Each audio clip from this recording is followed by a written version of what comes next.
किराँत ट्याक्टुम चुम्लुङको आफू स्वयं अध्यक्ष भएर तपाईँ यहाँ आएर खट्नु भएको छ, तपाईँलाई कस्तो लागिरहेछ केही बताइदिनुहोस् न।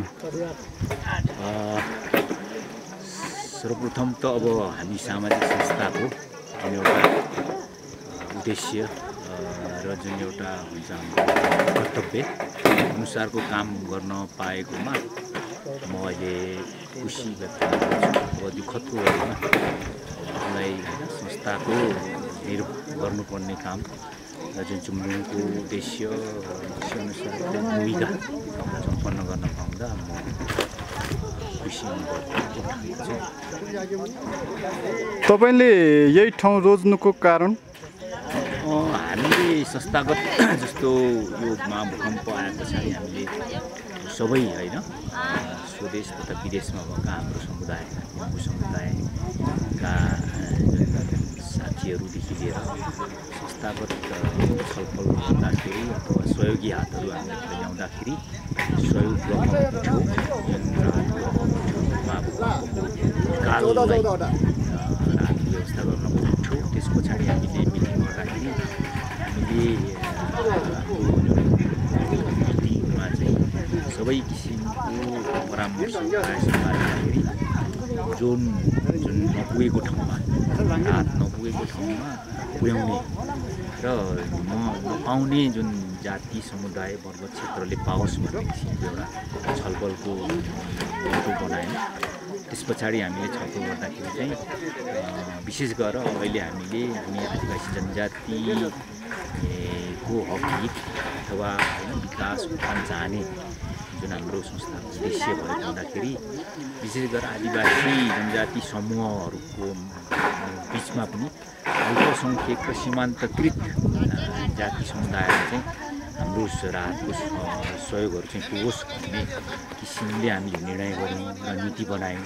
त्यही नीति अनुसार चाहिँ हामीले यो समन्वय गर्दाखेरि चाहिँ अहिले यो ठाउँमा आउँदा चाहिँ हेल्मो जातीय जुन उत्थानको लागि हेल्मो जाति विकास उत्थान सङ्घको साथीहरूसँग समन्वय भयो अथवा सम्पर्क भयो। त्यो सम्पर्कको आधारमा चाहिँ हामीले हाम्रो हैसियत जस्तो यसमा हाम्रो हैसियतभन्दा पनि हामीले राहतको वितरण चरण वाइज होइन वितरण गर्ने क्रममा चाहिँ यो दोस्रो चरणको वितरण कार्यक्रम चाहिँ केवाइसी युएई को चाहना अनुसार उहाँले विशेष गरेर उहाँहरूकै चाहना अनुसार चाहिँ जो हेल्मो समुदाय अथवा जातिमा चाहिँ हाम्रो राहतको प्याकेज चाहिँ होस् भन्ने जुन इच्छा चाहना राख्नुभएको त्यही चाहनालाई हामीले सम्मान गरेर यो ठाउँमा आज राहत आइपुगेको छ।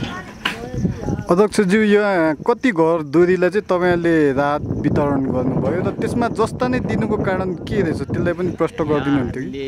हामीले समन्वय गर्दाखेरि यो युएई राहतको प्याकेजले भ्याउने एउटा होइन पुग्ने किसिमको राहत हामीले यसलाई अनुमान गऱ्यौँ र त्यो अनुमान अनुसार चाहिँ हामीले यहाँ रहेको 13 घर धुरी हेल्मुहरू भएको जुन एउटा अहिले पीडित पक्षीहरू भएको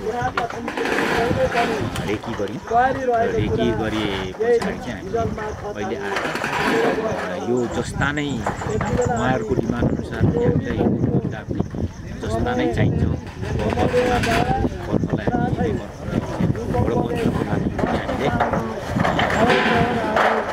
जस्ता भयो भने राम्रो हुन्थ्यो भन्ने उहाँहरूको चाहना हो। जस्ता गर्नुको कारण चाहिँ अब धेरै राहतको प्याकेजहरू वर्ष दिनमा धेरै अब खाद्यान्न प्याकेजहरू तत्काल चाहिने ठुलो चौको चलाउने प्याकेजहरू तर पनि अब वर्षको जुन आसन्न वर्षलाई छल्नको लागि र स्थायी बसोबासोको व्यवस्था नभएसम्म यो जस्तालाई नै आवश्यकता भएर चाहिँ हामीले जस्ता नै दिने निर्णय गर्यौँ। हजुर, धन्यवाद।